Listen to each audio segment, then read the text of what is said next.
Moving on to the grade 2 8 bells stakes. This will be race number 9 on Friday, about 4 o'clock on the East Coast, 1 o'clock here out west. It's going to be for 3-year-old fillies, going 7 furlongs on the dirt with a purse of $600,000. I'll take the reins here, and Ray or Jim will find his notes.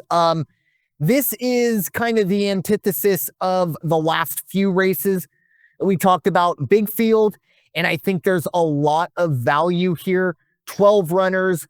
I think the favorite, I'm just kind of going through real quickly, 3-1, 7-2.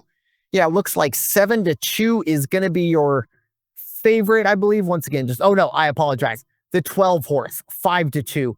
Eklant is your favorite here. You got Luis Saez and Brad Cox. The first horse that I want to talk about is actually the 5 horse, Verity. This is a horse last time out, 3 straight wins after breaking the maiden, got off of the synthetic at Turfway, and then moved to Keeneland and got a big win in a grade 2 at 6-1. I think there were a lot of people that said, yeah, this is a Nyquist, Nyquist sired horse. There's something here, but it's the first time on dirt and the first time in a graded race. 6-1 probably was a good price, and then went out and dominated the Beaumont field. Stepping in here, I really, really do like Verity here. I think that's the horse that definitely has the value and the speed boxes checked for me. And then obviously you do get to Eklant, which is the favorite. I'm not big on this horse, and maybe I am just a little, beholden to the speed figures, but 5-2 in a grade 2 and your best speed figure is an 82. Okay, but then you also look and go, oh, the best speed figure was an 82. That was its debut, and it's gone 81, 72, and 80, so it's not like it's fallen off of a cliff, but I don't know, 5-2, I don't know if I'm missing something. Obviously, great connections with Brad Cox and Luis Saez, but I don't think this horse is going to make it onto my card. Another horse that is kind of shortly priced that isn't going to make it onto my card is Impulse Buy. I don't know. Again, the speed numbers, you have Flavian Pratt aboard, but where this horse, the way this horse likes to run, this post position is not great at 10. This horse wants to be towards the front, might need to put in a little extra to get that done. How does that kind of all filter out? Only one turn, but still something to keep in mind. The second horse that kind of jumped out to me, I think this might be the best value of Friday, and that's the 7 horse, Mandella. I love the value here. I don't know if this is a winner circle horse, but definitely a place show ticket for me. Again, at 15-1. Look, I understand the number 15-1 because just finally broke its maiden. And you don't see too many horses break their maiden and then go straight to a graded stakes race on Derby weekend, or in this case on Oaks Day. But I really do think that Mandella has what it takes to at least get into the money. And I think at a place show pick, I think there's a lot of value here. I really do like Mandella. They also like right outside of Mandella is Blue Fire. I really do like the consistency. However, do think this horse is trending in the wrong direction. 3 straight wins, or excuse me, 3 out of 4 wins over their past 4. Unfortunately, all of them in ungraded stakes races, and peaked at an 88 4 races ago. Last time out, only ran an 80. So again, 88, 85, 80, 80, moving in the wrong direction. We do get Jose Ortiz back aboard, has a lot of success with Blue Fire. We'll see if that helps. But 12-1, I definitely do understand. And finally, the last one, I'm more intrigued by this horse. It's Bourbon Memory, the 9 horse.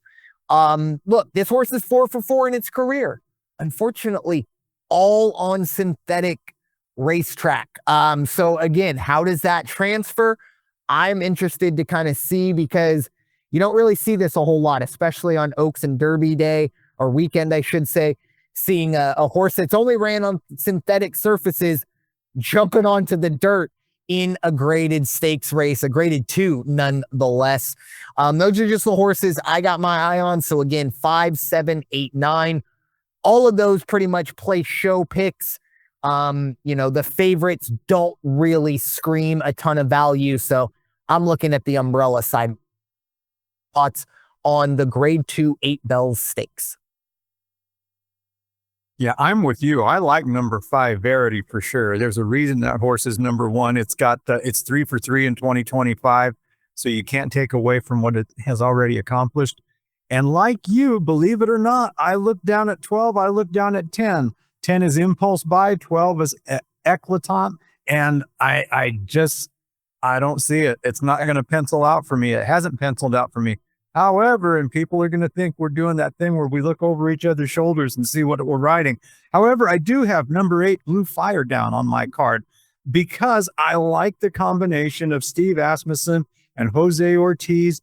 Winner circle 3 out of the last 4. And I get it. They're all black type races, as you alluded to, but still, they didn't lose, did they? And if anybody can take a horse and get it to step up to that next level, it's Steve Asmussen. And Jose Ortiz, you can never go wrong when he's on the reins. Number 9, Bourbon Memory, 8-1. Brandon Walsh is training. Gerardo Corrales is going to be on the reins. I like this horse a lot. This was the only real race of the ones we're going to talk about for Friday where I thought there's value out there to be had. And I think those are going to be the horses that do it for us. Bourbon Memory, I didn't get a chance to dig deep enough. Is it in the line of Midnight Bourbon? Like 2 seconds once you said I didn't get a chance, and then in my mind I was like, where's he going with this? I'll get back to you on that. That's definitely some homework Brandon should have done there. That Midnight Bourbon is 100% my jurisdiction.